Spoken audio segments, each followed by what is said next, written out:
Well, hello, everyone. Thank you so much for joining me. Tonight, we are talking about Spencer and Monique Tepe, who were sadly unalived in their Columbus, Ohio home. Tonight, we are learning crazy new details on the alleged person who committed the crime, Michael McKee. The affidavit has just dropped, and what we are learning is going to make your mouth drop. Truly. We got a lot to talk about on the other side of this.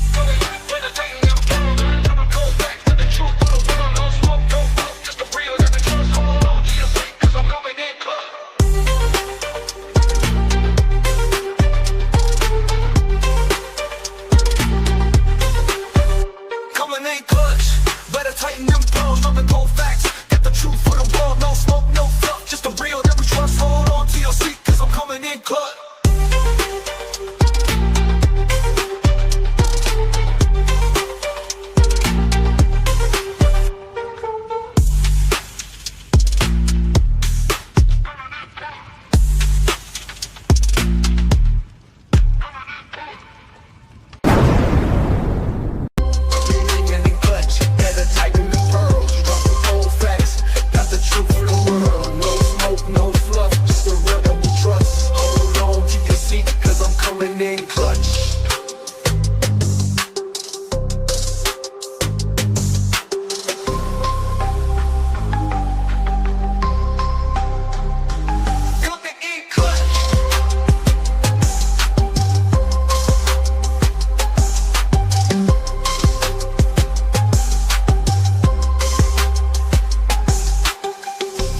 Coming in clutch, better tighten the pearls. Dropping cold facts, got the truth for the world. No smoke, no fluff, just the real that we trust. Hold on to your seat, cause I'm coming in clutch. Coming in clutch.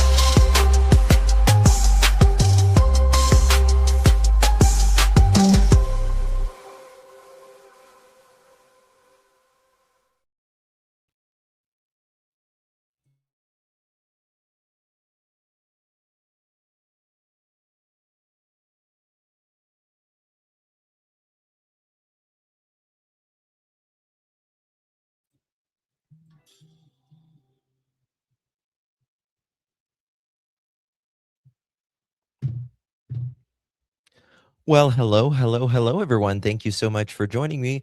Really do appreciate your time. You could have chosen to be anywhere on YouTube. You have a lot of options anywhere on the internet, anywhere in the world, and you chose to be right here. I know your time is very valuable, and I do appreciate you spending some time with me. Today is January 27th, 2026. It is currently 6:59 p.m. on the East Coast of the United States. Bonjour. Hello, everyone. Thank you all so much for joining me, guys and gals, of course. Listen, this is way more than I thought it was going to be. I figured it was going to be bad, but they seem to got him. They seem to really have Mr. Michael McKee. Right there, he is. And as you know, he was in court the other day with his preliminary hearing, and now the affidavit has dropped. I have those. We're going to review them, and we're going to learn what police are detailing out that they have discovered so far in this case. And let me just say the affidavit is 1%. It's 1% of what they know. And that's scary. That's scary. Guys, before we get started, if you don't mind, do me a big favor for the live chat and for the replay crew. How are you? Do me a favor. Please hit that thumbs up button. Greatly appreciate that. Share the live out for extra bonus points. And after the live, if you would be so kind and comment, drop a smiley face, drop a hello, drop a justice for Spencer and Monique Tepe, say hi, Justin, whatever. And I will reply back to you really, really helps out the algorithm. So thank you all so much for joining me. Good to see everyone in chat. Thank you so much, Miss Dolores. Love you. Not as much as I love you, Miss Dolores. Thank you so much, my friend, for your support. Really, really do appreciate you, my friend. So good to see you, Miss Dolores. Love you too, Miss Anna Banana. Hello, Amy Beth, Sheila, Shelby, Sherry, uh, Roni, good to see you. Beth, good to see you. Anastasia, Holly, hey, Jude. Yes, and if you can hype it, thank you. Thank you, thank you, thank you. Linda, good to see you. Sherry, hey, Jude. Wendy, Cindy, Connie, Tina, Butterfly Kisses, Mal. I'll text everybody when I get home. Be careful, my dear. Miss Sherry, hey, Jude again. Linda, Ratui, hello. Wait, good to see you. Wendy, Garden Critters, Remy. Let's see here. Peggy, just me. Good to see everyone in here. Guys. Hey, War, good to see you, honey. Connie, Linda, Angel of Night. How you doing, baby? How you feeling? Good to see you. Thank you so much, hey, Jude, for renewing your membership, my dear. Appreciate you. Thank you so much. I did renew. Thank you so much. Appreciate your love. Hello, War Eagle Sassy. Thank you so much. Share, good to see you. I'm here also. I'm sorry I didn't see you. I'm just now seeing you. Thank you, baby. Good to see you, Miss Share. Love you, baby. How you doing? And Miss Michelle coming in clutch of 4 months. Thank you, baby. Good to see you. Thank you so much for your continued support. Really do appreciate that. Very, very much. Guys, Canadian Cookie. Hello. Good to see you. I don't even know where to start. Don't even know where to start. We're just going to get right to it, right to the affidavit, and then we're going to talk about it. No, it's not any better, Ratui. The weather's not any better. It's supposed to be, they're saying another epic storm coming soon. Okay. All right, guys. Y'all ready? Let's go. Let's get on it. The Franklin County Municipal Court has released the affidavit. How am I feeling? I'm feeling better. Thank you so much for asking. Better. Thank you. All right, let's do it. Now, all of it's important. They released 6 pages, but the real important thing is the last 2 pages that we're going to talk about. And boy, oh boy, I'm just, I don't even know what to say in this because there's that much. It's 6 pages, 2 pages really are the big shells. Okay. All right. So this is obviously David Michael McKee. This obviously occurred on or about the 30th day of December 2025. And in the death of another Monique Tepe, with the pew-pewing of the victim multiple times with a firearm. Okay. Got that? And of course, we're going to have the same for Spencer as well, multiple times with the pew pew. Filed January 11th, 2026. Okay. At their home at 1411 North 4th Street. He's a male, 6 foot, 200 pounds, brown hair, green eyes. Y'all ready? Put a 1 in the chat if you're ready. Oh my God. Here we go. It's cray cray. Did I say thank you, Michelle? Thank you, baby. If I didn't, thank you so much. I'm frozen. Hopefully, I'm not frozen now. Hello, Miss Gypsy to the Nielsen. Good to see you, my dear. Nana Reba. Hello. Good to see everyone. Okay. Just want to give you guys a trigger warning because it's about to go down. It's about to go down. Hey, Pugs. Good to see you, honey. I found out the malpractice suit of the guy that lost his testy. He's in jail. Ooh, God, really? For SA?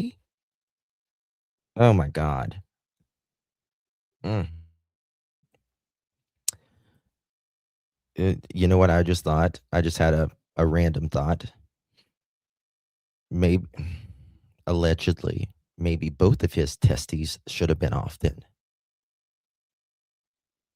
Maybe. I think if you're essaying anybody, your testes need to be off. That's just my opinion, though. My opinion. All right, guys, here we go. Let me make it a little bit bigger here. Bear with me as I pull it up on my end so I can see it better because it's not really good. It's hard for me to see here. All right.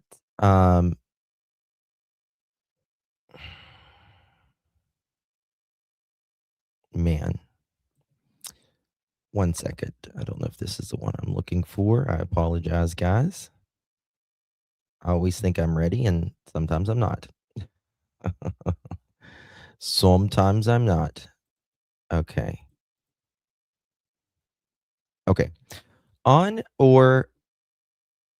December 30th, 2025 at 9:57 a.m., Columbus Police Patrol officers were dispatched to the 1411 North 4th Street on a check of the well-being of Dr. Spencer Tepe, who had not shown up for work. Officers arrived and found Dr. Tepe and his wife, Monique Tepe, deceased inside, suffering from pew-pew wounds. Two minor children were found inside the home unharmed. Columbus fire medic 7 responded and pronounced both victims deceased at 10:11 a.m. So 11, 12, 13 minutes later, 13 minutes after Spencer and Monique were found, they were declared deceased. That's how quick. That's how quick. Very quick. I'm sorry if I'm frozen. It's a glitch with something that's going on with StreamYard or YouTube right now. Columbus Police Homicide Unit Team 2 was advised, responded, and initiated an investigation. Early on in the investigation, detectives were advised by identifiable friends and family of Monique Tepe, and Monique had told them her ex-husband, Dr. Michael D. McKee, had been abusive and had made numerous threats of her life after her marriage. Right? Numerous after her marriage. Remember, they said it was immediately. The family knew, right? A identifiable witness told detectives that Monique Tepe had shared an allegation against Michael McKee of forced, unwanted sex and strangulation. Do y'all hear that?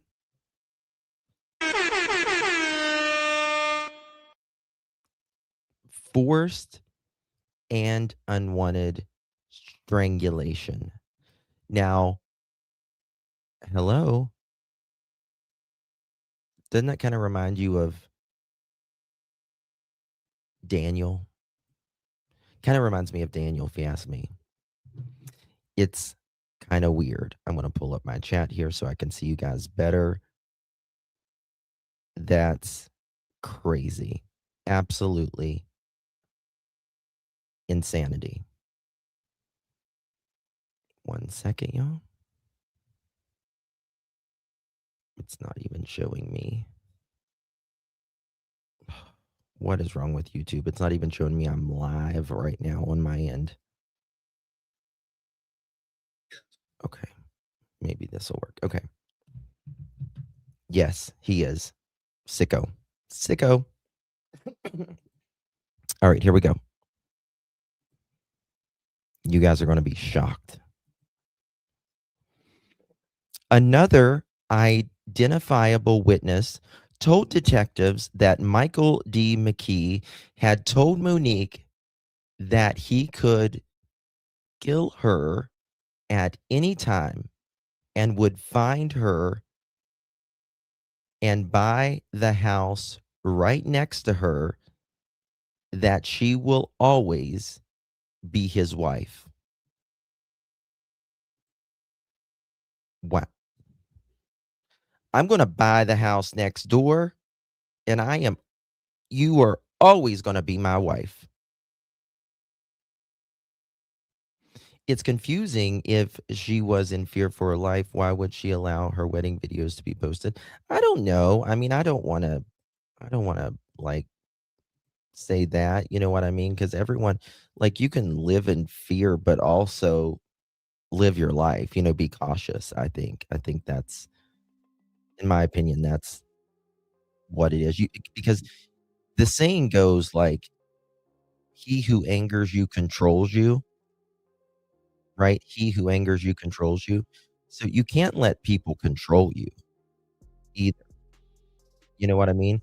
How long was he in the house at the time of the unaliving? Well, just we're gonna get to it. We're gonna get to it. Control freak. Yes. Remember what we've always said. He wasn't used to failure. He couldn't be told no. His ego. He's a doctor. He heals. He, sustains life. Mm, here we go. So again, Monique Tepe had shared an allegation that Michael McKee of forced unwanted sex and of strangulation. Another identifiable witness told detectives that Michael D. McKee had told Monique that he could unalive, KILL, her at any time and would find her and buy the house right next to her, that she will always be his wife. Now you kind of know why she left while he was at work. Now you know. Now you get it, right?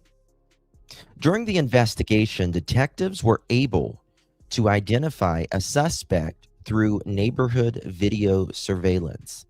The suspect was tracked to a vehicle which arrived just prior to the homicides and left shortly after the homicides. Video of this vehicle was very distinct features, allowing detectives to identify both, listen to this, very important, both a stolen Ohio license as well as an Arizona license being displayed on it at different times. So he got different license plate and put them on his car on this very distinct vehicle. Who does that remind you of? Who does that remind you of? Buzzard, right? Ashley Buzzard, because she did that. Remember that? Okay. So he's switching out these license plates as well, trying to hinder the investigation. Further searches showed this vehicle to be associated with a past address of Michael McKee, as well as his current work address in Rockford, Illinois. Additional video was obtained and showed McKee in possession of the vehicle prior to and after the homicides. He's not very smart. Like, you are not good at this, bro. Thank God you are not good at this. Right? Having an ex or fam member troll you can make you become very yeah, absolutely. Absolutely. Calculating evil intentions 1,000%. No. Nobody should be coming at Ratui. No, not at all. No. Absolutely not. Everyone can have their opinion. Everyone can have their opinion. He's not given 2 F's, in my opinion. Not at all. And a lot of people said that, right? A lot of people was like, I don't think he really cared. He knew his life was over, whether that was with the malpractice case or whatever. Something was up, right? Used 2 different license plates. Okay. Let's go to the next one. Hold on. All right. Here we go.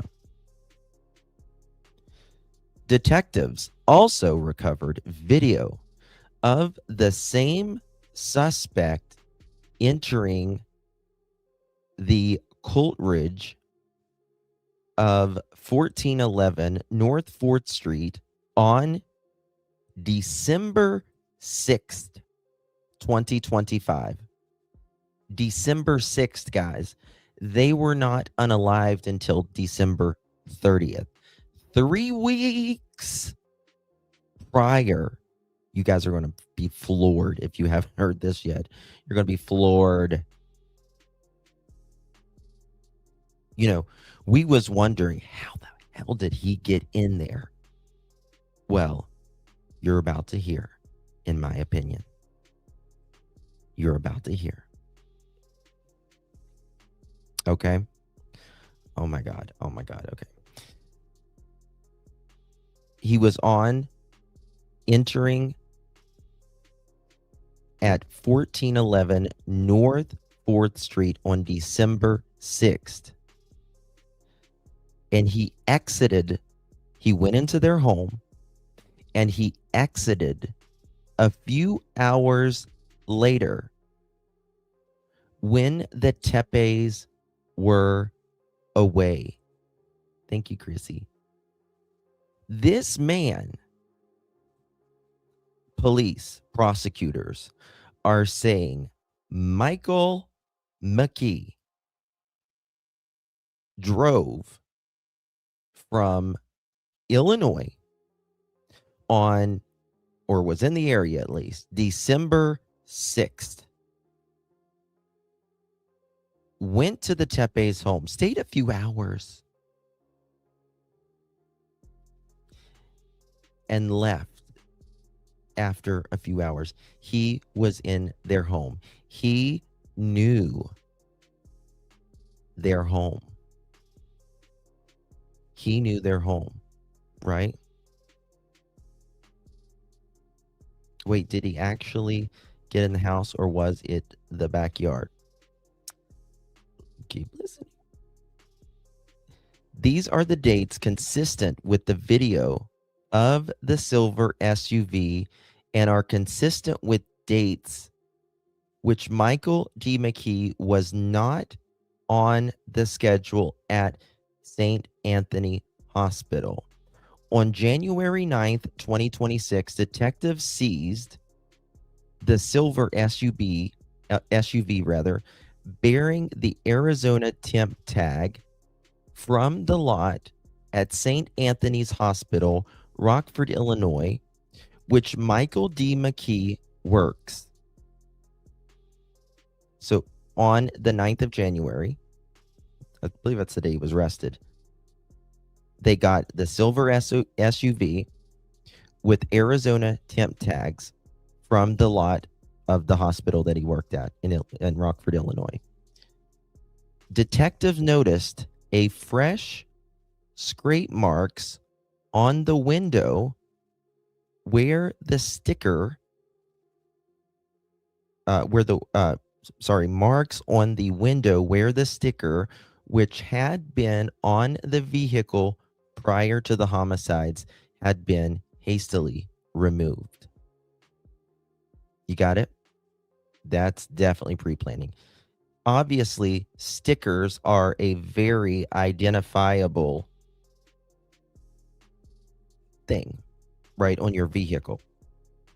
But if you take them off, there's still a mark there. It's usually a discolored mark, or there's something gummy there. You can tell where, it's not as faded as much or whatever. Stupid. Absolutely stupid. Absolutely stupid. During the time of the homicides, Michael McKee's phone had been left at St. Anthony's Hospital in Rockford, Illinois, and showed no activity. Imagine that. Approximately for 17 hours on December 29th, 2025, until after 12 p.m. on December 30th, 2025. What did I say? I said he could not have gotten back there. At the very earliest he could have gotten back on the 30th was 11:30. I do question why they would buy a house in the neighborhood and not in a gated community. Well, I mean, teach their own. Why is the screen froze, but I can hear you? Perfect. Might be a YouTube, or it might be it's annoying. That's all I know. I just turned it off and turned it back on, so hopefully that'll help. Okay. So, listen to this. More recently, while Monique and Spencer Tepe were at the Big Ten championship game in Indiana on December 6th, this is the day that he is at their home with several other couples. Monique went back to her hotel room early in the second half. When identifiable friends asked Spencer why Monique had left the game, he told them she was upset about something involving her ex-husband and was going back to the hotel. What happened that made her upset? So Spencer and Monique are at this game in Indiana.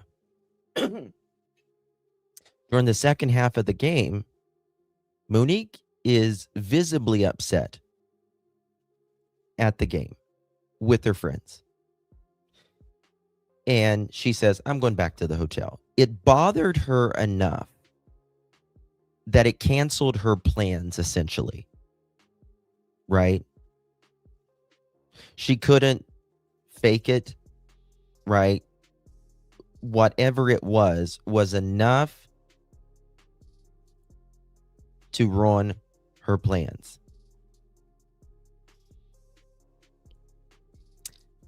Real says, I bet he sent a photo of him near her house along with a threatening text. I bet you're right. I bet you're right. Yep. Oh, you guys were probably on the one where you couldn't see my face, but you could hear my voice. He was probably on the phone one. When I have a slide up, it takes away my face. Okay. He was probably being creepy, acting, or threatening it. Absolutely. Absolutely. I mean, for her to get like a rant, like this is the way I picture it. This is just me speculating. But like for her to get like just a random text being like, hey, Monique, saying something bad to her or whatever. I don't feel like that's going to ruin the game for her, but I can see him being in the neighborhood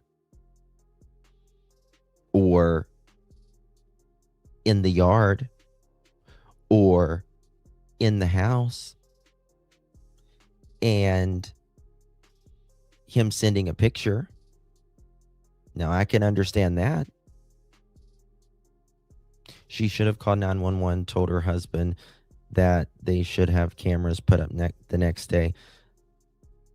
I wish there would have been cameras right there, but sometimes, I wonder if they thought those cameras outside there was enough. You know what I mean? Like, we have cameras literally outside our door. Isn't that enough? Which it was, but it wasn't. Right? It was, but it wasn't. Right?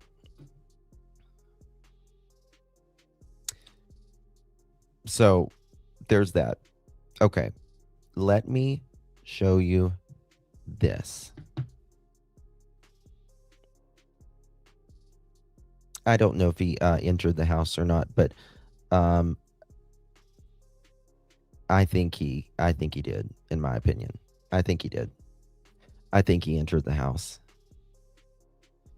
You have someone psycho enough to drive 7 hours. Well, first of all, look at this. How the hell did he know? How the hell did he know that they weren't going to be home? Right? How do you know? How do you know they're not going to be home? Well, obviously, you are watching them like animal prey. Right? So, if you're that psycho, we're forcibly having sex with her and strangulation. That's depravity, number 1. That is violent, number 2. And you threatened her and said you were going to buy the home next door and she was never going to not be your wife?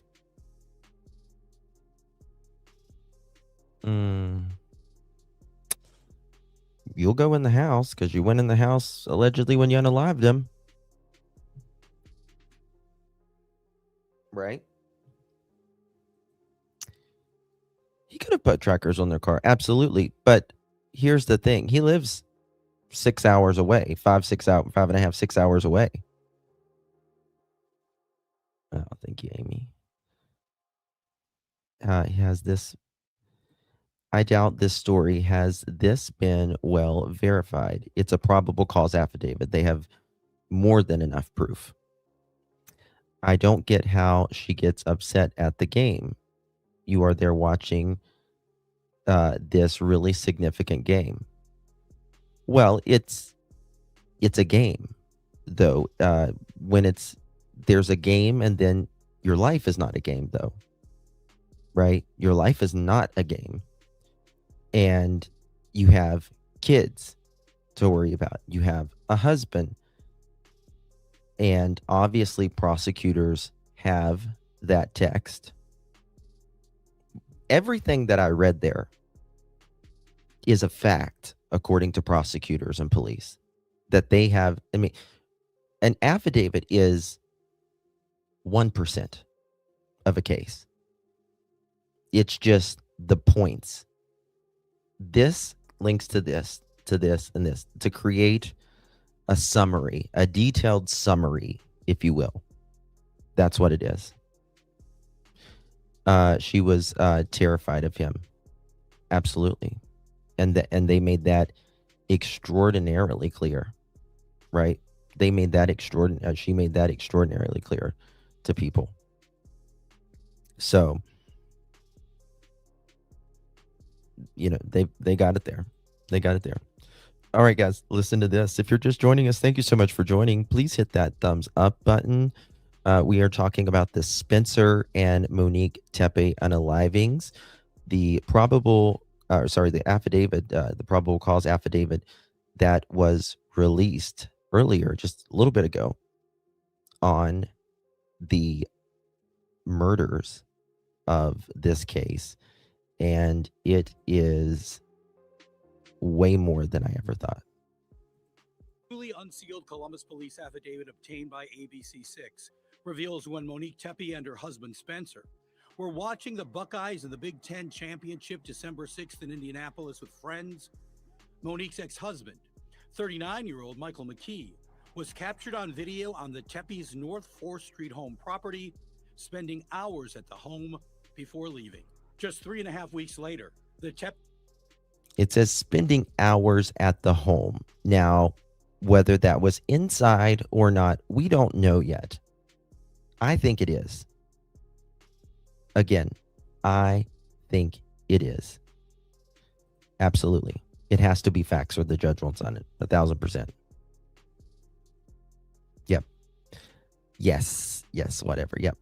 Thank you so much, baby. Didn't realize it was probable cause affidavit. Yep. It is as probable cause as a probable cause gets. Yeah. Yep. Yeah, that is not new speculation there. Do you guys think he went inside, or do you just think he was like outside? But I can tell you that day, that day, if he got in that house, regardless, he realized how he was going to get inside on December 30th.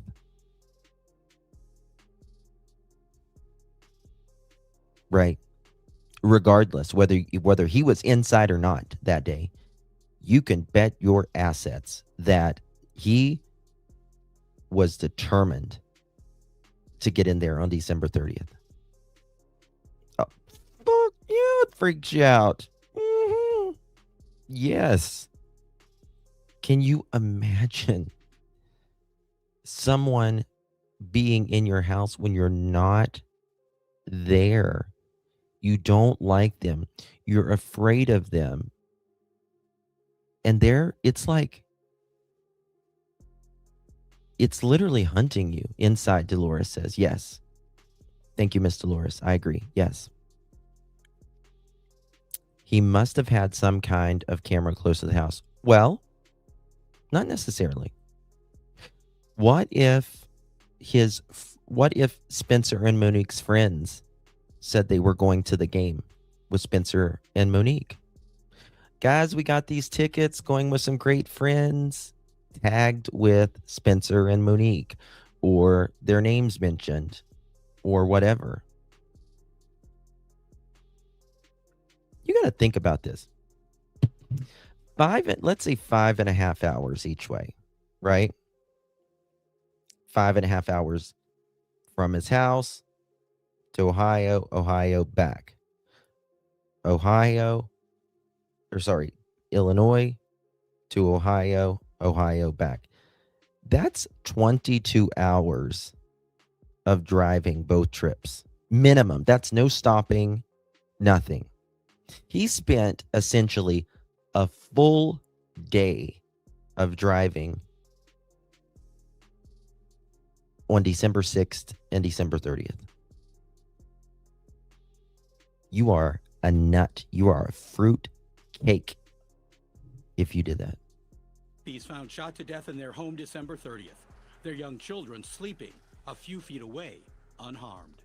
McKee arrested in Rockford, Illinois, where he worked as a vascular surgeon. Police say he was captured on security video walking near the Tepe's home around the time of the homicides. A silver SUV belonging to McKee tracked from near the crime scene to Rockford. During that Big Ten championship game, Spencer telling friends Monique returned to their hotel during the second half because she was upset about something involving her ex-husband. Now, not only this makes you understand why the family immediately thought this was Michael McKee. And again, I feel horrible for Rob because that poor man was being drugged through the media while all of this was happening. I mean, there was people dragging him saying he was the unaliver, he did this, he did that, and there was just not enough. When people kept saying that, I just could not get in that lane. Couldn't do it. Because we didn't know. We just didn't know with this case. It's not like a missing child's case. Right? I believe the dog belonged to Spencer. Yes, it technically did, but they considered, a family dog. In my opinion, that's why the friends were so worried. Absolutely. Absolutely. I think they all had a strong suspicion right from the start. The dental office, the family, the friends, etc. I think not only that, I think other than Spencer had obviously appointments that day, and he, if you don't start early with the dentist office or any office, you get backed up real quick and you'll be there way after hours. You'll be working past time of closing. And not only with him supposed to be there, I think they thought, oh shit, something's really wrong, because Spencer always shows up. He's always on time. If he's not going to be on time, he's going to call. A very responsible person. Spencer is not a Michael McKee, right? He doesn't go from state to state at different practices or firms, medical practices. That's not who he is. They are about as complete opposites as it gets. He probably had the key. So strange for an ex-husband to be. 8 years post-divorce, right? 8 years post-divorce. But it's crazy. It is crazy. It's one of those things where no matter how long, right, it's been, no matter how long it's been, it shows you that if someone in their mind doesn't think that it's over, right, then it's not over for them, which is very creepy as hell, right?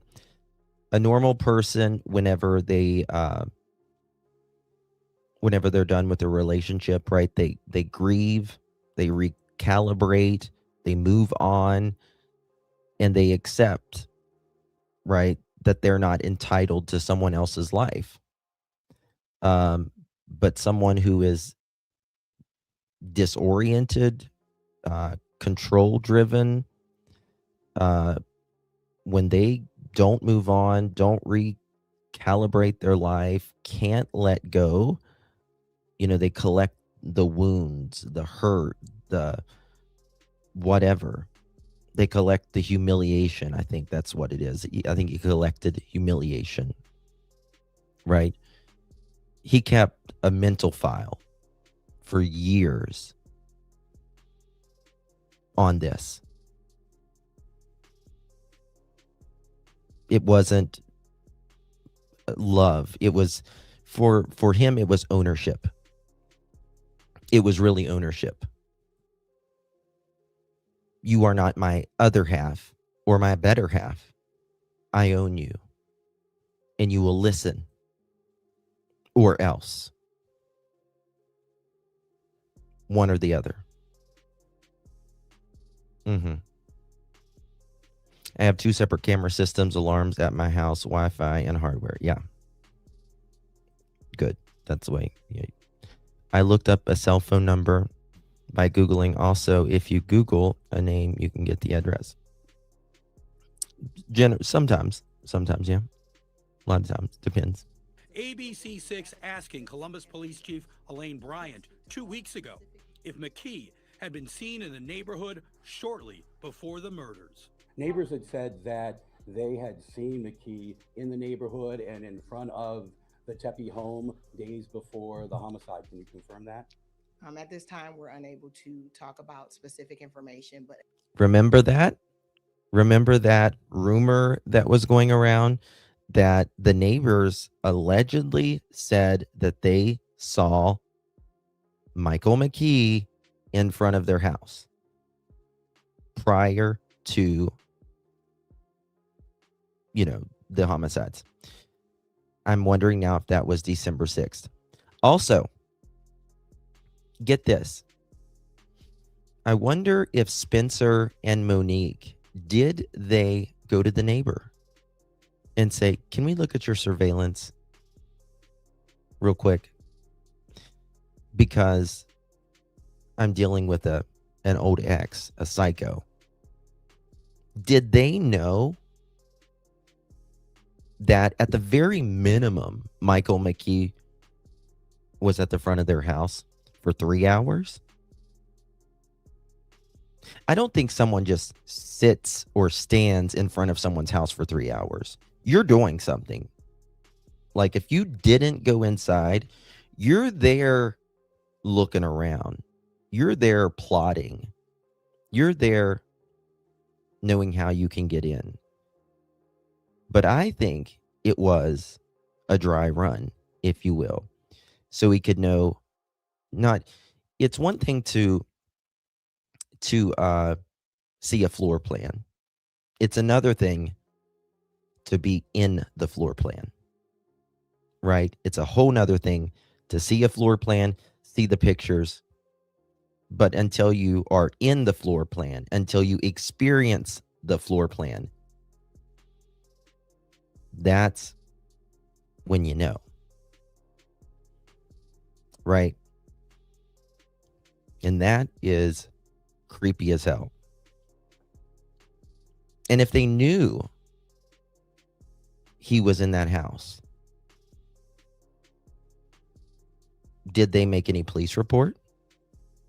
That police are not telling us yet? Or did they just stay silent? Or did they not know? I mean, in my opinion, again, Monique she left the ball game halfway in. She was upset. Spencer told friends that about the ex, Michael McKee. Again, it had to be a picture. I picture it as him at her house, like taking a selfie in front of her house. Like, no, I'm not just going to show you this is your house. Mother chicken, I'm here. And you're there.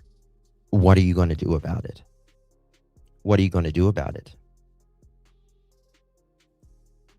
again, when we get additional information, we'll be more happy to share it. Court documents state McKee's cell phone was left at the Illinois hospital where he worked and showed no activity during a 17-hour window that ended just hours after the Tepe's bodies were discovered in their home.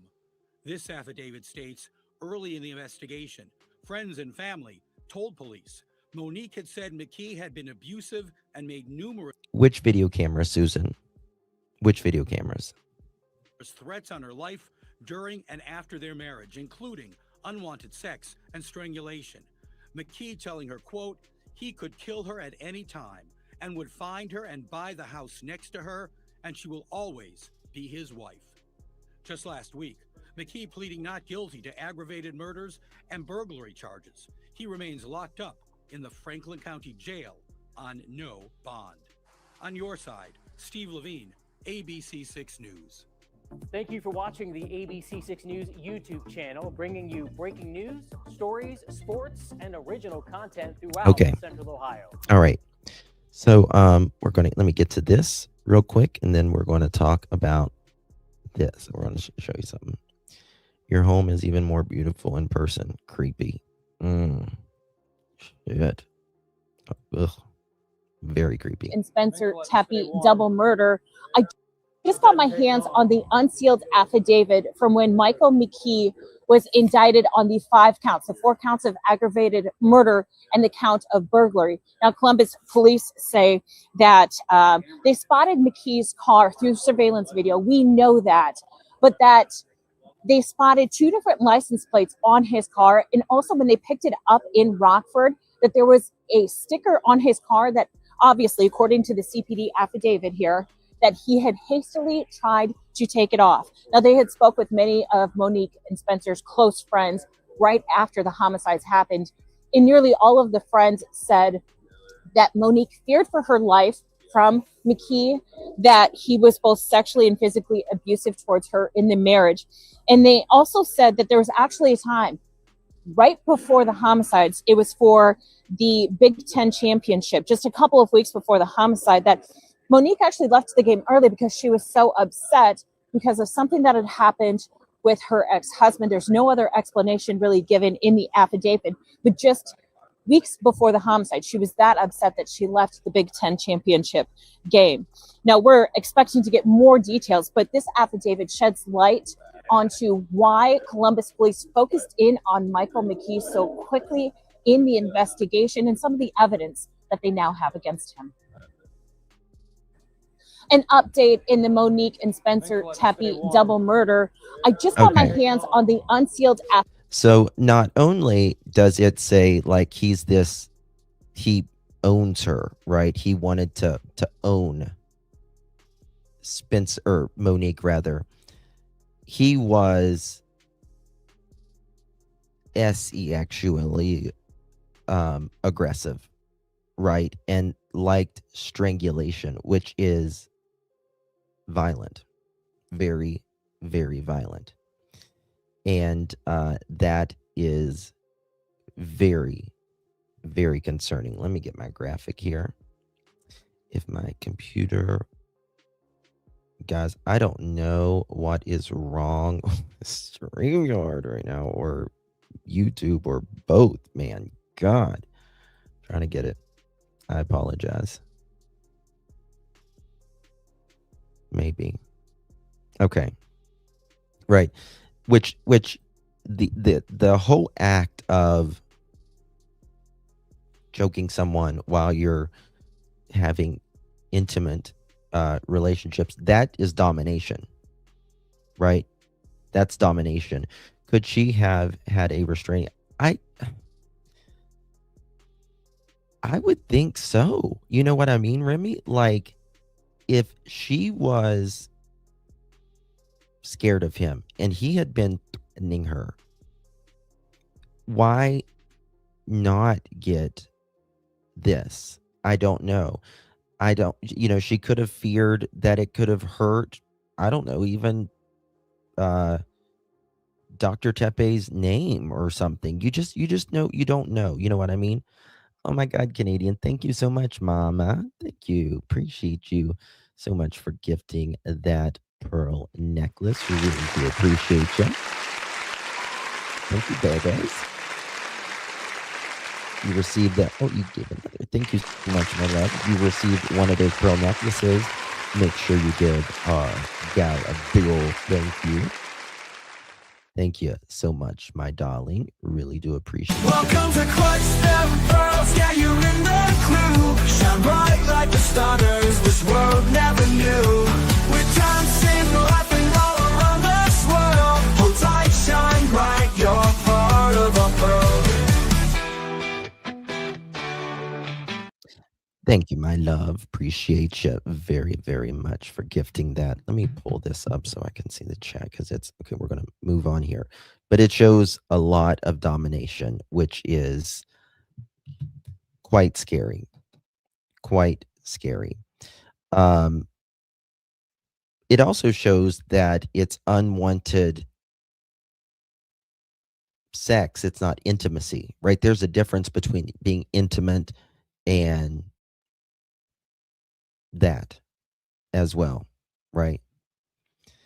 It's also about control, major control. Yes, that was scary, him choking her. No wonder she left him and wasn't home. Well, that's what I said. Can you think about this? him leaving, or her leaving rather, her parents came and got her, and they packed up everything because there was no other way for her to leave. And I just feel like, because again, Monique and Spencer knew each other long prior to them being married. But there are people out there, whenever you get married, for whatever reason, it changes. Like, it really changes for them. Been there. Fine Summer Drew says, holy cow, I have. Really, Cheapskate? The pain on so many levels. Yes, we had another. Okay. So, what was my point? What was I making? What was I talking about? I lost it. I was reading something. My ex was abusive after my current husband and I were married. He called me and said he knew where I lived and he was down the street. I was terrified, no idea. Well, they want to get in your head, right? They want to get in your head. They had already had an agreed. Oh, that's right. They knew each other prior, before they was ever married. And I feel like he changed when that took place. Whenever the marriage part took place, that's when, okay, we're signed by documents now, right? I own you. And that's not the case. I don't know why people, like, marriage changes. It does change, but you shouldn't change as the way you treat a person, the way they treat you. It means you are married, legal, under God and state, country. That's what it means, right? It doesn't mean you own someone. And I think that's what he thought. I really do. I think that's what he thought, which is pretty weird. Pretty weird. He owned her in her head. Oh, he said he did. You're never going to not be married to me. 10 TV's Lacey Crisp obtained newly unsealed court documents just hours ago, and those records explain why police zeroed in on Michael McKee early in the investigation. The documents also lay out the evidence investigators say they have in the deaths of McKee's ex-wife, Monique Tepe, and her husband, Spencer Tepe. Lacey Crisp explains what those records reveal and the disturbing new allegations inside. Nearly a month after the Tepes were found shot to death I got to inside show their y'all Wyland something. Park Oh my home, God, hold on. new unsealed court documents detail about how Monique feared for her life from McKee and that he told her he could kill her at any time. As Dr. Michael McKee sits in a Franklin County jail, a new unsealed court affidavit gives specific details about how friends and family told investigators McKee stalked and threatened Monique. According to the affidavit, at least one witness told investigators that McKee sexually assaulted and strangled Monique. McKee also threatened her life. Court records say he would find her and buy the house right next to her, and that she will always be his wife. Columbus police said surveillance video showed McKee leaving his car just before the murders and getting back in his car just after. The affidavit gives more details, stating the SUV had been seen on video several times near the Tepe house at different times. The car, which had distinct features that included a visible sticker on a window, was seen with a stolen Ohio license plate and an Arizona license plate, court records say. The SUV was linked to a past address in the Rockford, Illinois area with McKee and the hospital where he worked. On January 9th, Columbus police detectives found the SUV in the hospital parking lot where McKee worked, court records say, with fresh scrape marks on the window where the sticker had been seen in videos. McKee was arrested the following day in Rockford, Illinois. McKee has pled not guilty. And because of the snowstorm, his next court date has not been set. In Columbus, Lacey Crisp. You know how a lot of people, they say a lot of homicides, people forget the shoes. They forget their shoes as evidence. Well, he forgot the sticker. It really is wake up. It really is. It's so worth it. I don't think she even, well, in her wedding pic, want that freak. And it's very sad in retrospect. She must have ran out of that marriage terrified. Only 7 months. Only 7 months. Okay. Look at this. Look at this. Did I ever show you guys this right here? Oh, the sticker. I was going to show you this about the sticker. He forgot the sticker, right? Which he should have definitely remembered that sticker. But he took it off afterwards.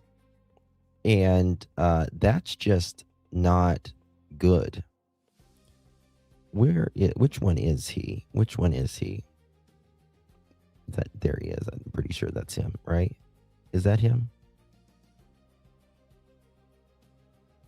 Yep, I'm pretty sure that's him right there. 57. 57. Congratulations, Alicia. You've lost 200 plus pounds. Oh my God. You freaking go, girl. That is, give it up for Alicia. Oh my gosh. That is amazing. I have a hard time losing 2 pounds. Good for you, girl. Congratulations. That is quite the accomplishment. Quite the accomplishment. He was there December 6th. Yes, perfect. November 7th, his neighbors, colleagues learned. Yep. We read the affidavit here. Okay. Wasn't there one more? Okay, right here. Here he is there. Number 24. Number 24. He's obviously tall. You know, he was a football player and a basketball player. I think he got several awards. This was, he was ranked 3.9 in his GPA class. He was commended National Merit Scholar, Biology Student of the Year, and member of the National Honor Society. Other honors and awards he won, including placing in the top 25 in Ohio University's American History Contest and special mention All-Ohio in football. He is active in Student Council, Key Club, and is an altar server at St. Nicholas Parish. McKee also plays football, spending 3 years on the varsity team and enjoying golf, hunting, and fishing. McKee plans on pursuing a pre-med major in college and aspires to become a surgeon one day. He is the son of James and Mary McKee. He had narcissistic injury, if there ever was one. Narcissistic injury, if there ever was one. You guys know that McKee had a license in Virginia as well at one time, and he filed it in 2009. Here it says he's 6'1", 629.86 as well. And I think it was suspended, or he had it suspended for some reason as well. Oh, wait, this was it right here. That was a traffic ticket. Sorry, I was showing you the wrong one. Here it is. Why didn't she put in the divorce papers? I would have ordered her restraining order. You know, this dude had her wanting her to pay $1,200 with 30. Oh, I forgot to show you this. 30-some% interest, or 20-some% interest. No, thank you. And yeah, he was on Bumble. He was. I think I have that. I think I have it right here, actually. Yes, he was a little Bumble. And we talk about a catfish because he was nice looking here. Like, he's a nice looking guy right here. Right. Hello. Good to see you, Rhonda. Hello. How could she have been free? 23%. I'm frozen. Perfect. Let me turn this off and turn it back on. Okay. There's his and he's got, is that, to me, that what is this? It looks like a turtle, but it's got a pigeon head and a squirrel tail. Kind of like, looks like him. A pigeon head, a turtle body, and a rat's tail. Lucky to have work I find meaningful and increased free time for new things. Currently trying hot yoga, way less flexible than I recall. Planning trip itineraries to finally make use of global entry. And hopped on an electric motorcycle. Haven't died yet. We only wish that would have happened rather than him taking 2 lives, in my opinion, but that's just me. Like I've said, he just aged in dog years. A narcissistic man-child typically refers to an adult male exhibiting both profound emotional immaturity, man-child, and narcissistic trait, grandiosity, lack of empathy, entitlement. Yeah, it's called narcissistic injury. And it is a real thing. I've cycled from the Pacific to the Atlantic, went the full 8-second rodeo, and drink water when I'm thirsty. 2 truths and a lie. I've cycled from the Pacific to the Atlantic, went the full 8 seconds on a rodeo, and drink water when I'm thirsty. Look at him there. I haven't seen this picture of him. And no one still wanted him. And that's the thing, Sandwich, right? He had only supposedly had one other girlfriend. Hey, Pickle Me on. We're not on, we have the horizontal live as well. Good to see you, honey. He did anything and everything to stay connected to her. Well, I want to know how long this dude, like, was he stalking her for the full 8 years? I wonder if, Monique, like I said, she said in her vows, which made something, it was, if she said it in her vows, basically she had to kiss a lot of toads to get to a prince.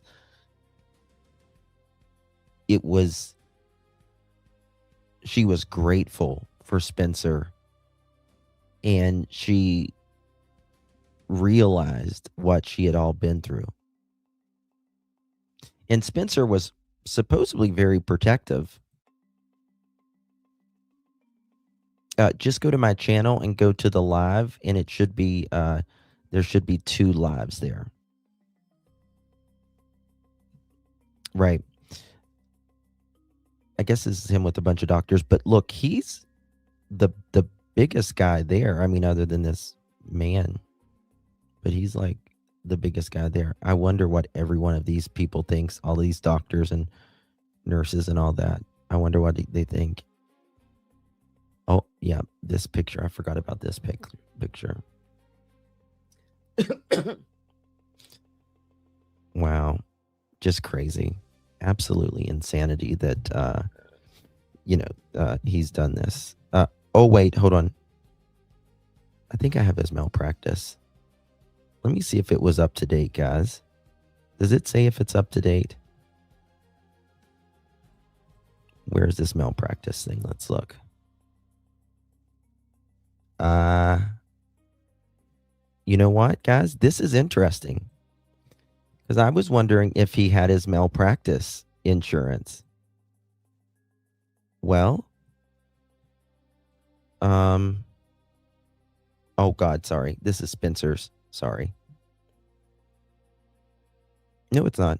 Michael David McKee. Amended complaint. Hold on. Let me check this.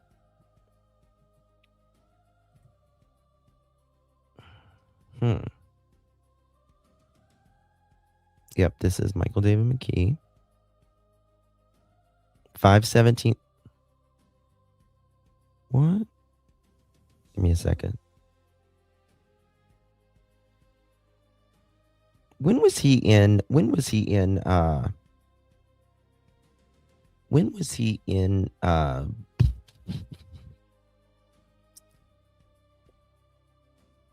Nevada?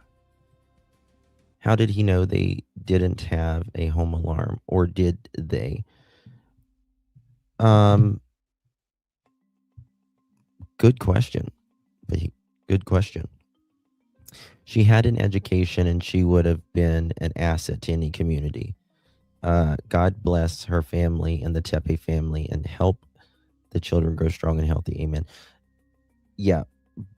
But, that's what I was going to say earlier. Michael McKee, supposedly he had only had Monique and another girlfriend, and that's it. Do you know what kind of a weird asshole you have to be for someone not to marry a doctor? I mean, come on, guys. Come on. Like, do you know how weird and obnoxious or something you have to be? Because obviously doctors are in very much demand in the dating realm. Okay. Yeah. This is the malpractice, but 5/17/2014 complaint. Events and orders of the court. I don't think this is the actual insurance. This is just 7/13/2026 cancel. Okay, that's for the trial and all that. So I don't, there has to be something with this, and I just cannot wait to, yes, trust your gut at all times. Absolutely. I cannot wait until we learn more about this Vegas malpractice, because something happened, right? We was reading the documents the other day. Something had to have happened.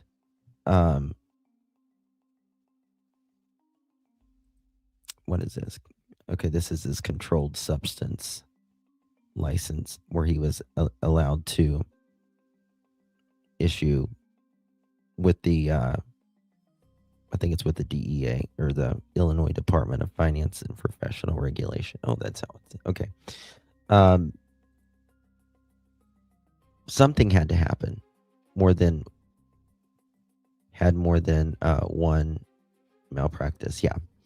A lot of docs are narcissists. I saw many profiles when I was dating. They can be, absolutely. Absolutely. And they're always getting attention, right? They're always getting attention. And so you really have to trust them. I'm a bit behind, but could the ex have installed microphones so we could hear their conversation in the house and outside? Just thinking. Julie, there is nothing that would surprise me in this case. And the reason I say that is because he obviously, I mean, this is 8 years later. And not only 8 years later, he was there the 5th of December. And I want to know, and police know what happened. Because once like Monique got back to that hotel room that day, she's texting her girlfriend or texting Spencer or doing something, right? She's making phone calls. She's doing something. She just didn't, in my opinion, go to the hotel room and just wilt like a flower, right? 1025 malpractice published in local newspaper. Thank you, my dear. It wouldn't surprise me if he had to have had something connected to the house to know that they were, well, he knew that they were gone and he knew where they were. But again, like I said, it could have been, someone could have tagged Spencer and Monique, right? We're going to the game. We got tickets or season tickets or whatever. Someone writes, how did Michael McKee know that Spencer and Monique Tepe were gone out of town on December 6th? Was this information being posted on social media? Were mutual friends giving him updates on what the couple was doing? Also, if he's seen on camera entering the Tepe's home on December 6th for several hours, did they not see this on the police reports been filed for stalking and trespassing? I'm assuming this is what neighbors were referring to when they said McKee had been spotted on their street before the murders, right? And you got to think about it like this. If Spencer and Monique put a restraining order on Michael McKee, he's very likely could lose his license. At the very minimum, he is going to be sanctioned and disciplined, meaning you might lose your surgery privileges, maybe temporarily, maybe forever. It just depends. You know something? I just thought of something.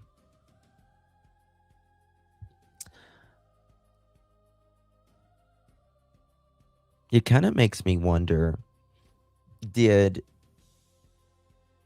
Monique or Spencer,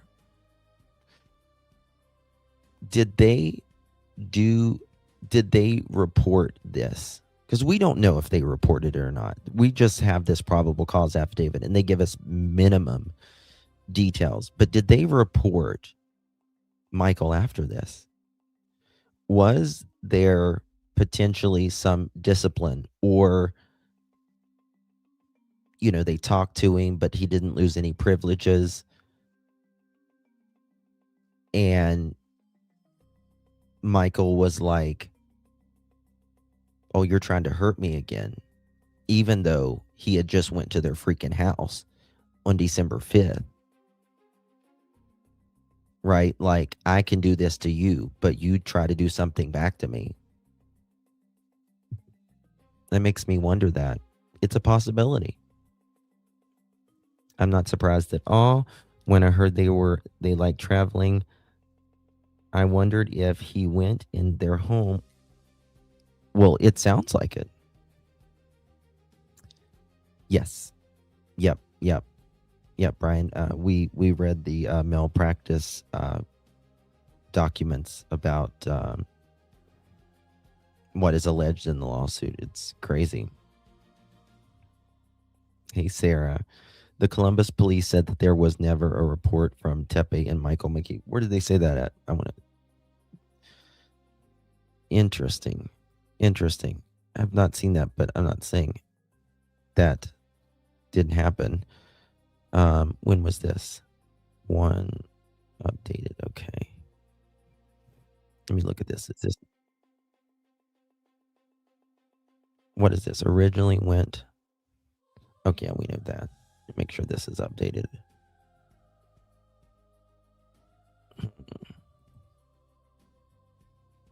Bear with me 1 second, guys. Okay. Court documents reveal new details in Tepe murder case. McKee allegedly spotted outside a home weeks before killings. Let's see what they say right here. I thought I heard there was never a domestic violence call from the Tepe home. There was a you can go to, for instance, you can go to you can get the history of 911 calls from virtually any home. You can FOIA that. You can ask for the last 10 years and they will give you a log of how many times a 911 has been called there. Yeah, you never post while you're going. Yeah, you never do that. Okay, here we go.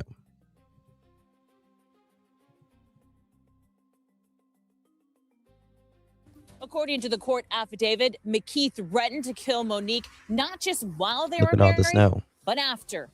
As Dr. Michael McKee sits in a Franklin County jail, new unsealed court affidavits give specific details about how friends and family told investigators McKee stalked and threatened Monique. According to the affidavit, at least one witness told investigators that McKee sexually assaulted and strangled Monique. McKee also threatened her life.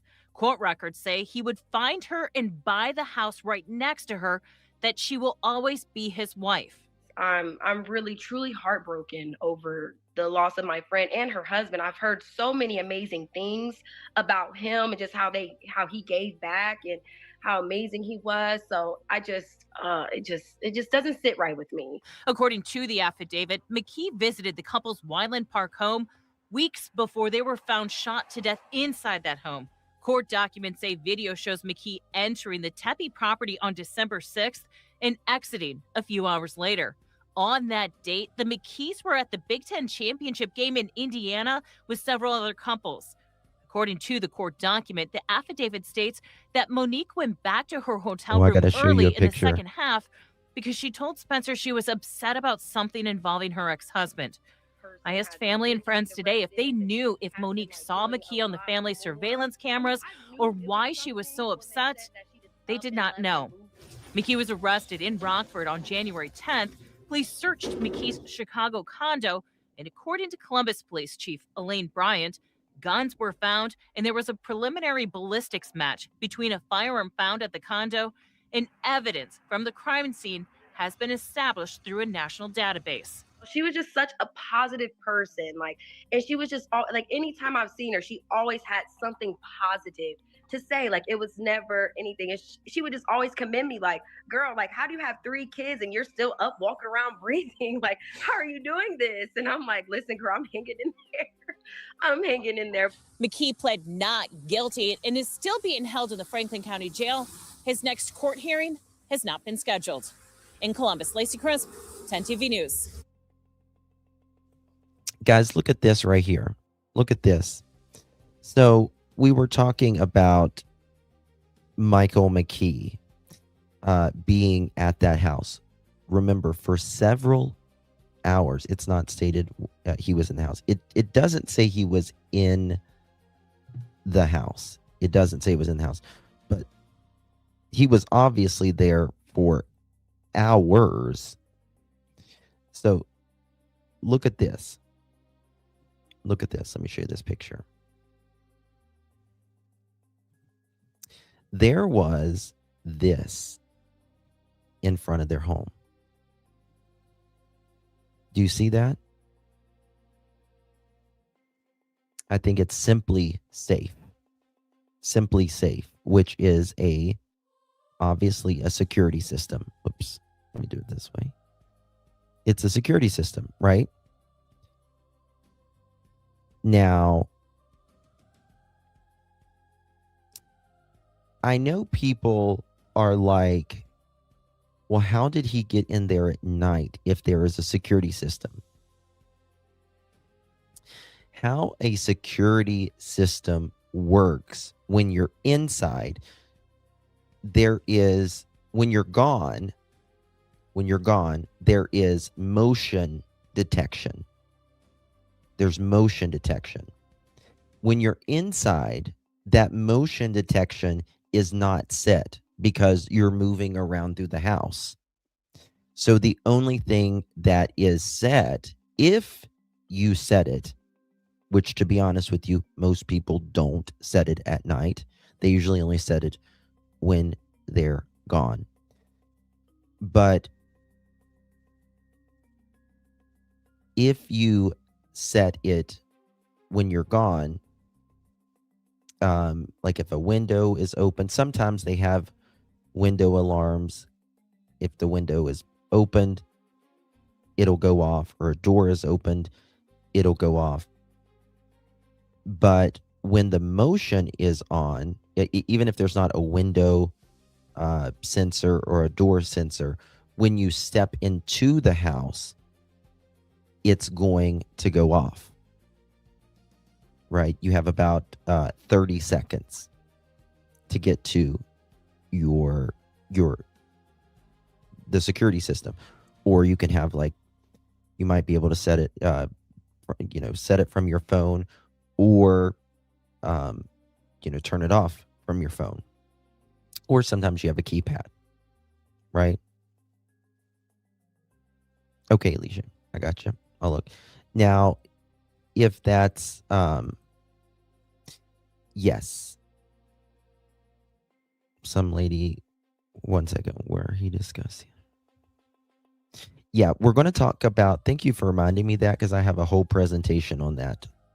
I'm going to show you about the attorney, because she's really good. She's very good, actually. So it makes me wonder, like, were they the type, some people have security systems and they don't really use them that often either. But, like, how do y'all think he managed this? That's a very interesting question. Now, let me show you this. Sorry, I'm pulling this up about the attorney thing. Okay. Also, another thing that's interesting. Someone writes, the Tepe's brother-in-law was, or still, they said that they're almost positive, but not 100% sure, that he stated that he didn't know of any contact with Michael McKee. If family was unaware of any recent contact, but allegedly it was mentioned at the Indiana OSU game to friends when Michael,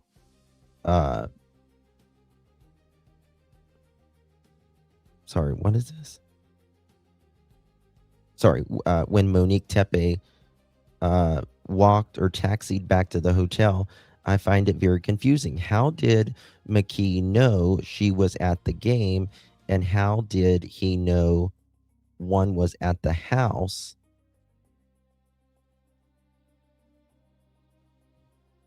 Hold on. Wait a second. So this person writes that someone was at the house watching the kids on the 5th? Has anyone heard that? I have it. I have so many cameras and alarms. If they got through, I'm heavily locked and loaded. Amen to that, sister. Yeah, they were both at the Indiana game, but where were the kids? Where were the kids during this time is my question. Because this person is saying may have tampered with the alarm when he was inside. Okay, let me read it again. Okay? It says, let me see here.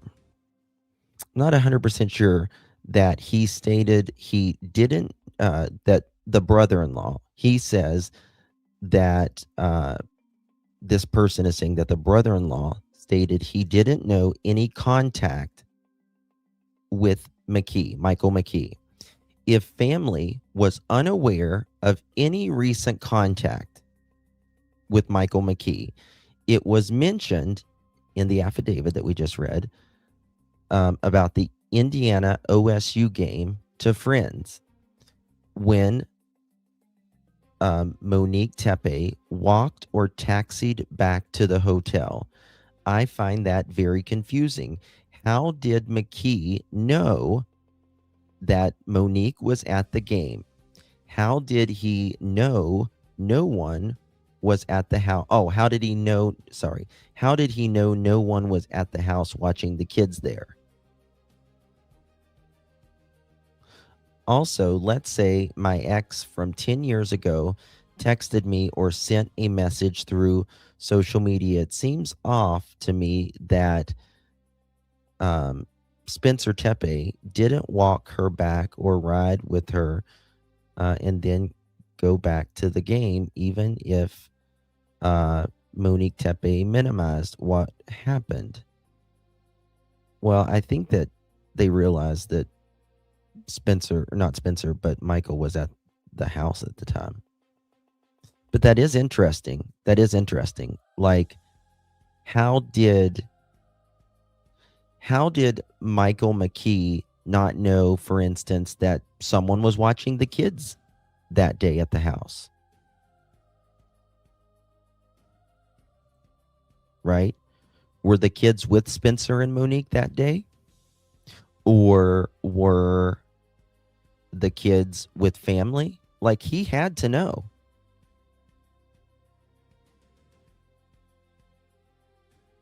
Yeah. They was saying, why didn't Spencer like walk her back? Well, I think she knew that Michael was at the fucking house. That part. But I want to know, like, he had to be, like, if he went in that house, even if he didn't go in that house, he had to know they were there and nobody was like in that house at the time. Right? I can't imagine the Tepes left the security off, considering the threat he lived under. Perhaps. I was inside the house. He was inside the house. Why would he walk around the yard for 2 hours? I mean, I agree.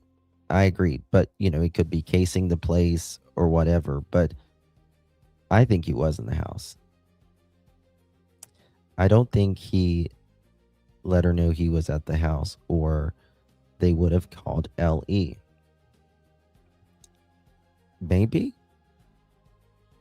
But this is the thing. Though, Word Sleuth, right? So, what was it then? On the 5th, when Spencer and Monique are at this game in another state, hours away from home? What was it Michael did that was so upsetting to Monique that she would leave the game? Like, that had to be big. Like, you're not just going to leave the game for him messaging you, like, cussing you or something like that. Like, that's not going to upset you enough to leave a game and literally affect your life, affect the fun time that, a ball game is what we would consider like a joyous celebration, right? He probably went in and installed hidden cameras. I don't know what he did, but I know that he figured either out, if he didn't get in the house that day, he figured out how to get in that house later. Maybe sent a picture at the neighbor's house. Well, I mean, like I said, he could have sent a picture of him, right? Like in front of the house. Hey, I'm here. You know, which would be really creepy. But, you know, just because someone says, I would have called the police. When doctors and things like that, they can, I'm trying to, like when you call on another doctor or whatever, it can really affect their licensing. I mean, maybe they even had, you know, they was just like, you know, if we don't pay any attention, maybe he'll fucking quit. I don't know. Yeah, the game was in Indiana. Absolutely. Or threatening his own life to kill her. I bet he took a picture outside their home. But what would make him stay for 2 or 3 hours? And it's December. It's cold as shit in Ohio in December.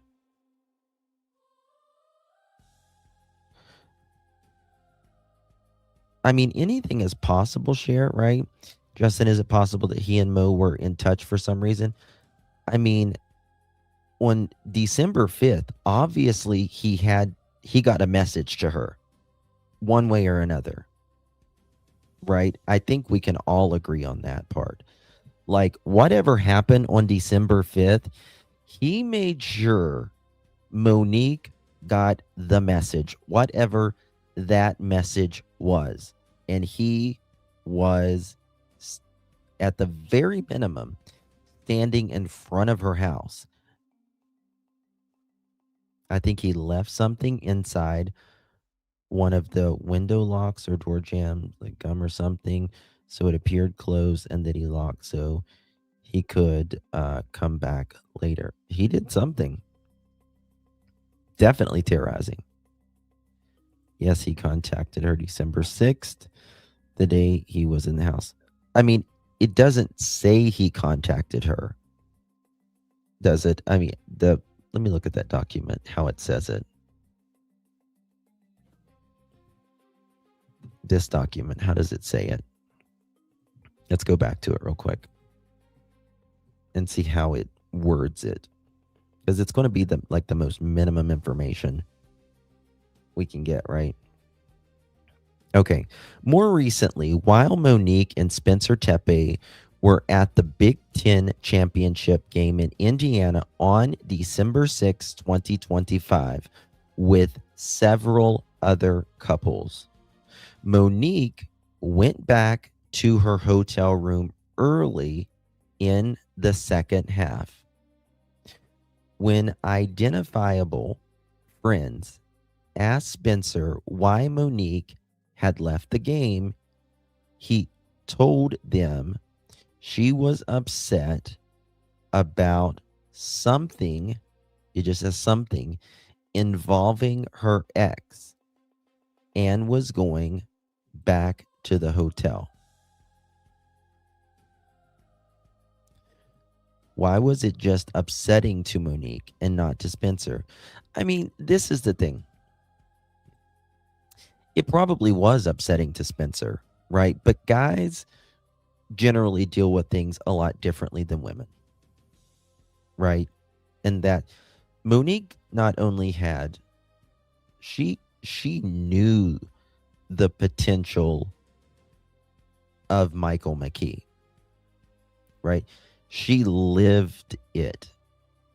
Now, you can tell your ex, or you can tell your new husband or your new boyfriend something about your ex, and they can believe you, they can have compassion and understanding, but I don't think anybody knows it like you know it, though, right?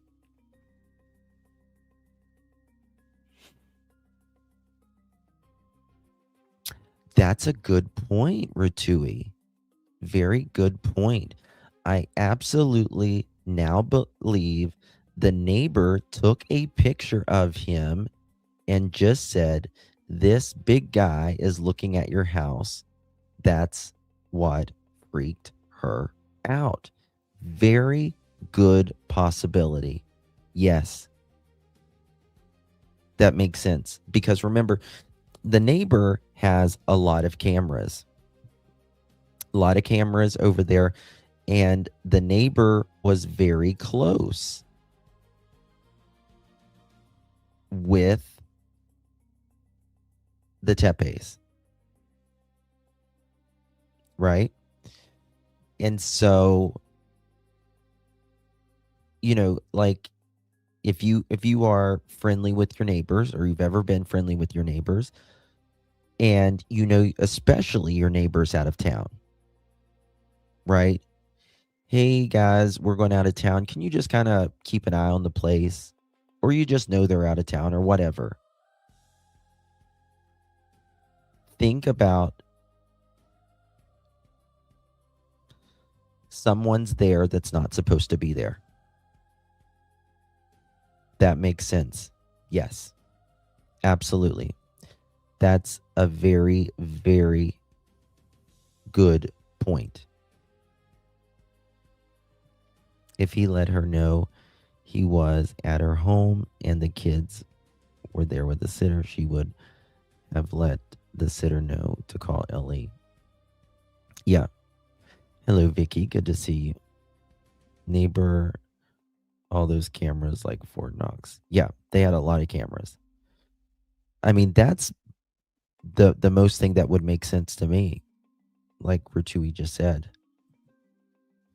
I mean, I pay attention to noises. I know car sounds. Yeah. But you're gonna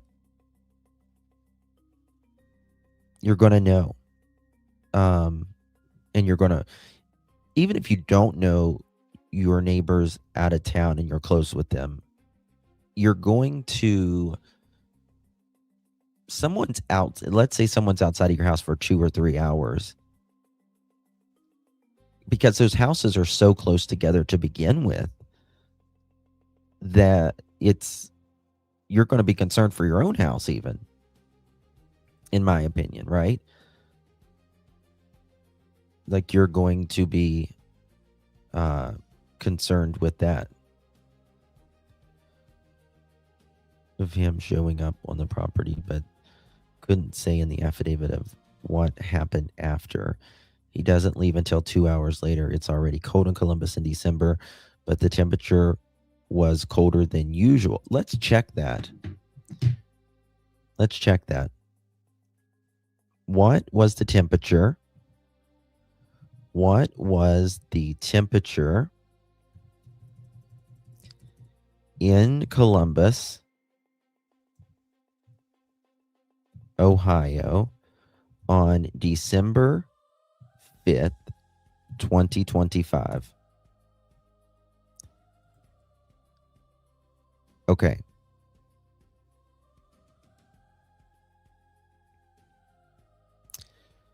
The temperature.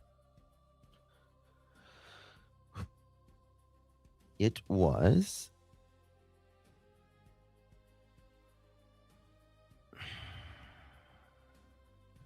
give me a second.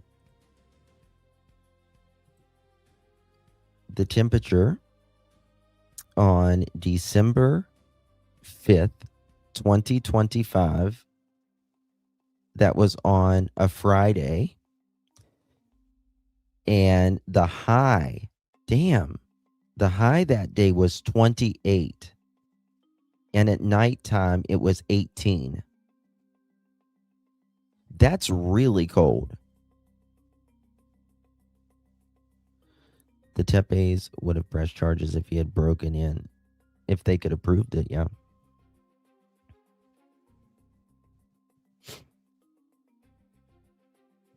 That's really, really cold. Chat froze again. If they were at a game, he may have acted like a friend stopping by. But 2 hours when you know their cars aren't there? Or was it the 6th? I think I said the 5th, did not. I typed it. It was the 6th. Sorry. It was 25 at night, 34 during the daytime. High. That's the high. That was the high. Look. Right here. That's very cold. Weather for Columbus in December 2025. World weather. The 6th. 81% humidity. 34 rather, Fahrenheit. And 25 low at night. Okay. And let me see here. For my Celsius friends, what's 25 Fahrenheit? That's minus 3.8 Celsius. Minus 3. That's daytime. And I'm sorry, that's nighttime. Sorry. Minus 3 at night. And 1 Celsius daytime. That's crazy. If he sent pictures of threat, I don't know. I mean, this is the thing. She could have, like Ratui said, the neighbor might have sent a picture or whatever. Is Trishy in here? Hey, Trishy. I just got to watch that. Maybe just one play. What did Trishy say?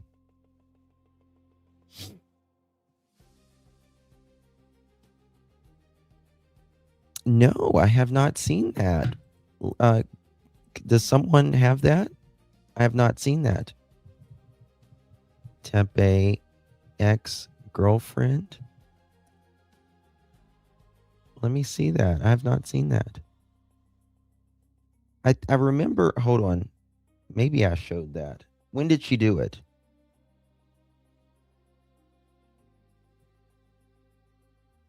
Was that, was her name, what was her name?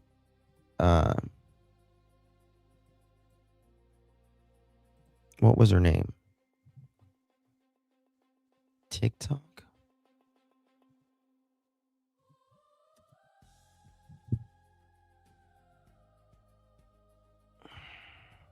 Was her name? What was her name?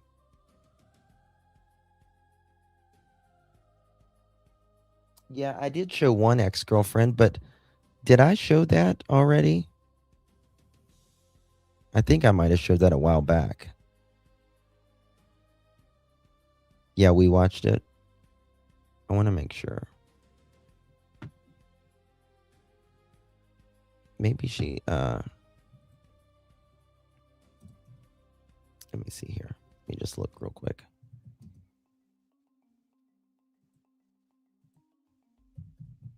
Can you send me that? Oh, you texted. Perfect. Thank you. Thank you.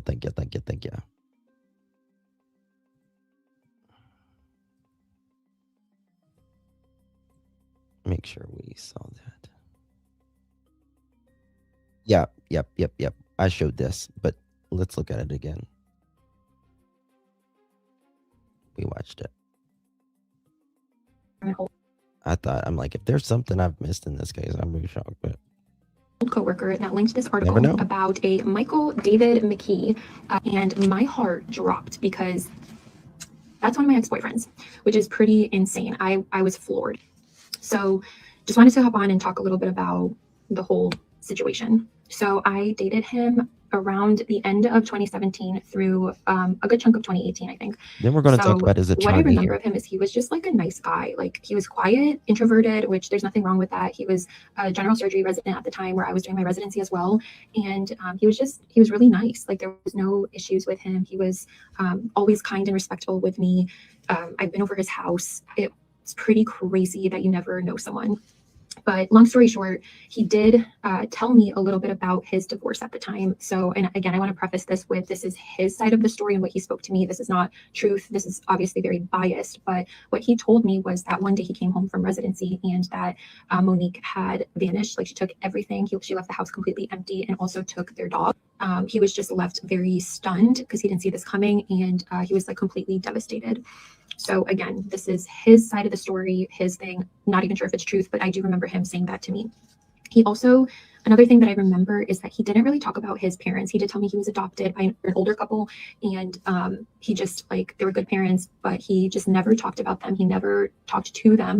I would call my mom like every day. We have a great relationship, but he was just much more reserved. He never really, when I asked him more, he just didn't really want to talk about it. So I kind of left it at that. This is him. This is us celebrating New Year's with a bunch of my friends and family. And this is me right here. And that's him, which is crazy. He also has been to my family home. That's him right there. This is me and my family members. But it's honestly shocking. And I'm grateful that the Lord protected me from moving forward in that relationship. The reason why it ended was I honestly wasn't feeling it. I don't mean to be disrespectful, but he was just kind of boring. And he was very much like kind of surface level. There was no, like, I couldn't go deep with him. And yeah, that's why I couldn't form like a deep connection with him because of that. Like, I think he had a wall up where he just like could not go deep with like any conversations really. So that's why it ended. And I moved up north and the long distance thing didn't work out either. I'm praying for Monique and the Tepe family and their children. But I don't know, I'm shocked. Also, guy aged like a banana, so don't judge me. The last Sunday, I get a text message from an old Seems like a really reasonable person, which any reasonable person is going to run with like the freaking hills with this dude. You know what I mean? Okay.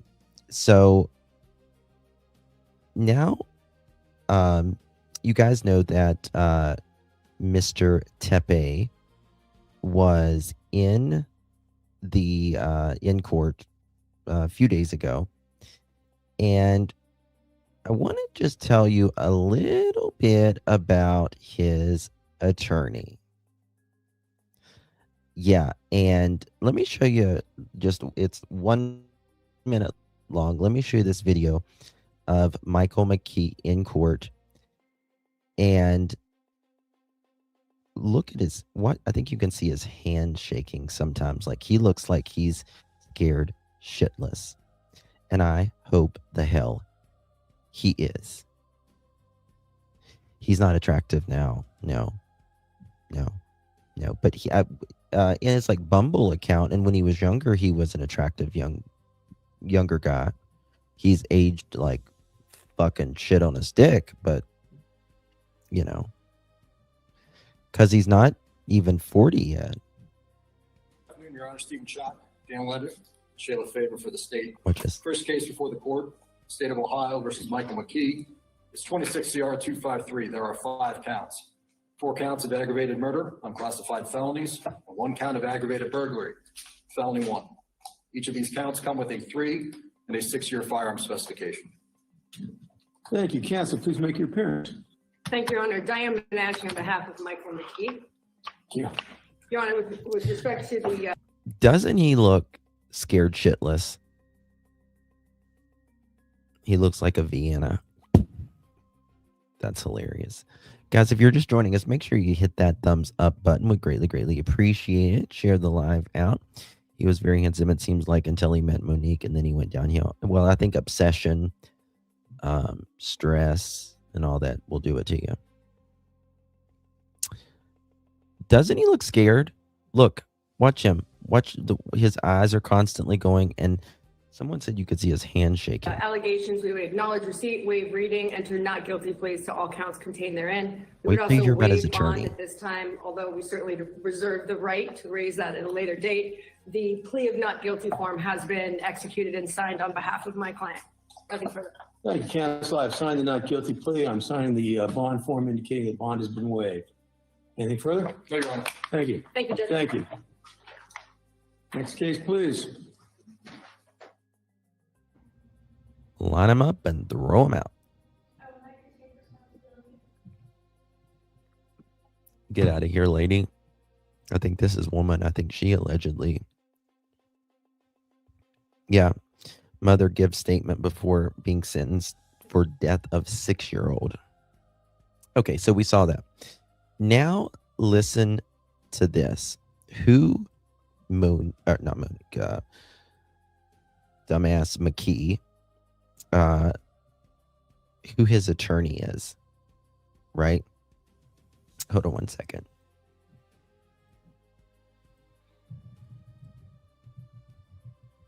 What is it?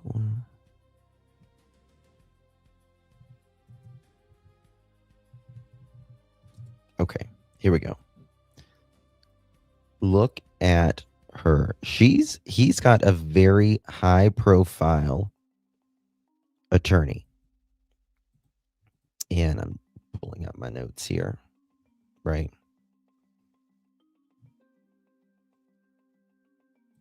Make sure I'm saying it right as well.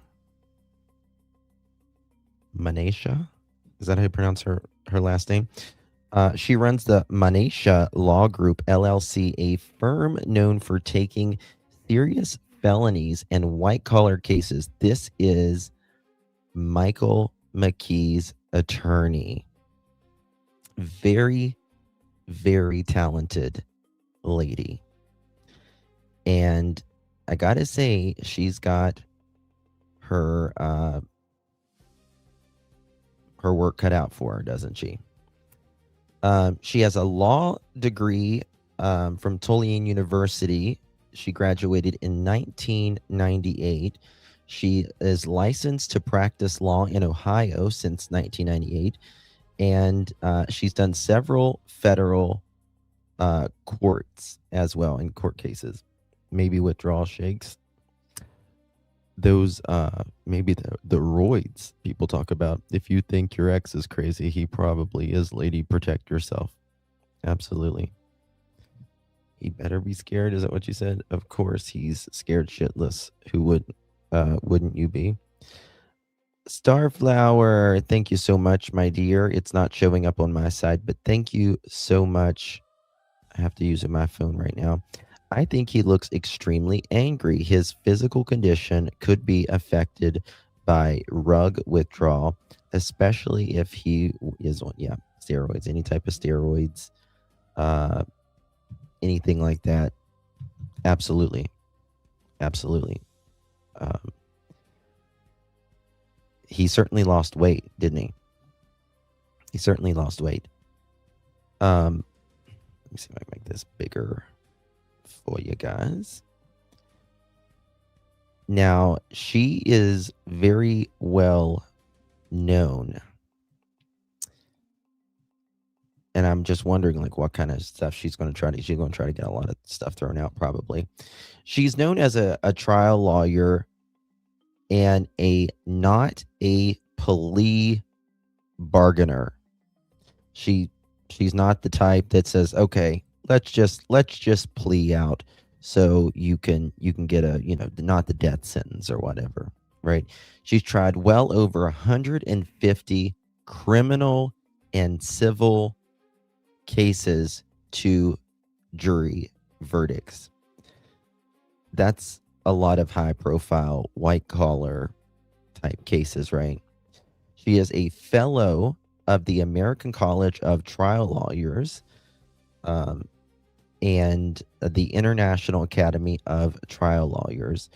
She got both honors reserved for respected, experienced litigators. She also teaches annually at Harvard Law School, and she does trial advocacy workshops, training other lawyers, which signals national recognition. And this is only going to boost her portfolio regardless of what the DA trying this. She's against the death penalty, and I believe she will also be third chair. Yeah, this the DA this is like her first real case that she's ever even had as a DA to begin with. Hey, Connie, thank you so much. Hey, wait, what? In my opinion, being a no-nonsense only lawyer, she can only go for mental health, too much evidence. I agree. But I wonder, but this is the thing. It's premeditated. They're going for premeditated, though. And it's hard to say you're a loony bin after, a certain, if it's premeditated, like you went there December 6th and obviously something happened. I think he is too, Remy. He's pleading innocent. Yep, he's pleading innocent. And so I think that's really the only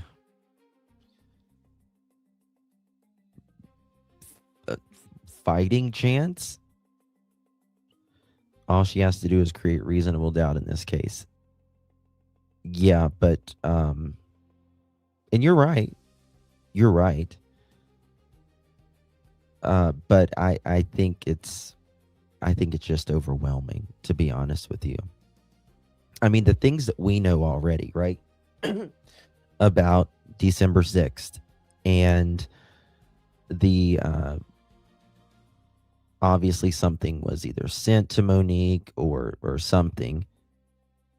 He got the message across to Monique that he was in town or something was going on. You have the witnesses of Spencer saying that. You have him getting out of the car the night they're murdered. You have him getting in the car after the murders took place. You have his shell casings, allegedly his shell casings. All this is allegedly. He's innocent until proven guilty in a court of law. And the pew-pew that was, I don't know, in his closet. You have his phone not working for 17 hours while he's supposed to be on hospital duty.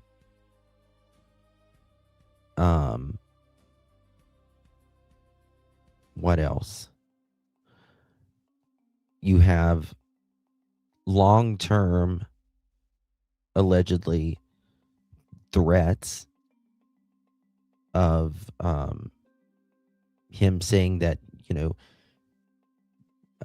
he will never be unmarried to her and all that stuff. No telling what's on the laptop.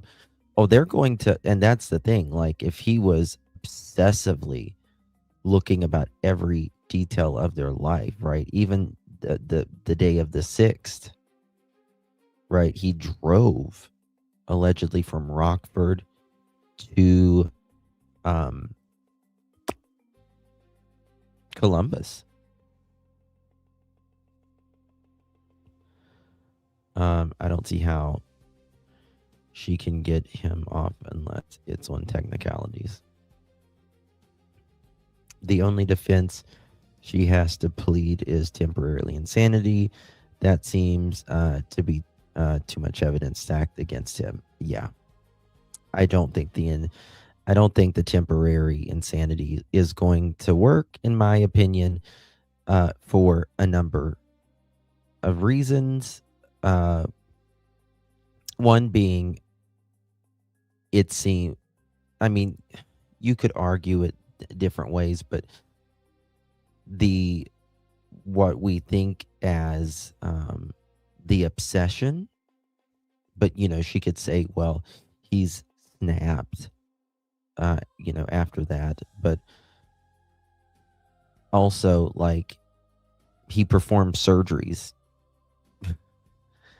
as well. Is he really that insane if he's going and performing surgeries and all of this stuff? I'm not sure about that. In my opinion, there's way too much premeditation. They can be proved for him to go to the insanity or even temporarily insanity route. He drove too far. He had way too many chances. Yeah, absolutely. Even the ballistic match, they said, is not scientific either.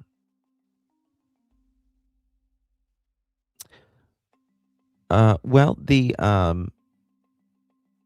ballistics that GUN had been in the database prior. It had been on the kind of the record prior to potentially being in other crimes. So that's pretty. That's like DNA for your gun. Yeah, they're not doing death penalties right now. I figure. I mean, I don't. Everyone's got their belief systems on the death penalty or whatever. I am for it in a lot of cases. But I understand both arguments on it, no matter where you stand. I get it. In fact, I thought about doing a whole live stream on the pros and cons of the death penalty. Because when I was reading on it, I thought, man, they really make a lot of sense on the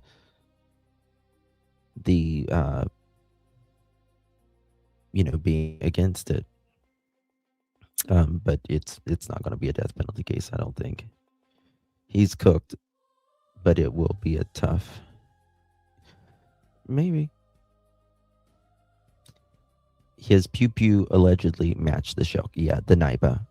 It allegedly matched the NIPA. I could never be a defense attorney. Me either. Me either. But this is the thing. When you're a defense attorney, when you're a judge, when you're anything like that, it's not about how you feel. It's just about the law, right? It is only about the law and how the law works. Just it. And everyone is absolutely afforded to a free and fair, not free, but a fair type of case of trial. So, all right, guys, that's all for me for this one. Thank you all so much. Who has the children now? The family. The family does, and it's very, very sad. Very, very sad. Guys, I will be back here in about 1 hour from now. We are going to be going over another case. I've got 2 lives planned, but it's not going to happen today. I'll be back in an hour with another case. I don't know if we're going to be doing Summer or Sebastian tonight or something else, but I'll be back. I've got 2 different lives planned, and I need to do a third one. Because we got some stuff coming out on that as well. I definitely think he went to the house. Shades of Russell Williams. Yeah. Love you too, Miss Maurice. He's no longer has money proof. I don't think he had money. I think this is just 100% speculation. I think there was some potential substance or addictions, I'll just say. Because addictions can be more than substance. But it could be both. Just my opinion. We'll figure it out. All right, Susie Q. Love you, darling.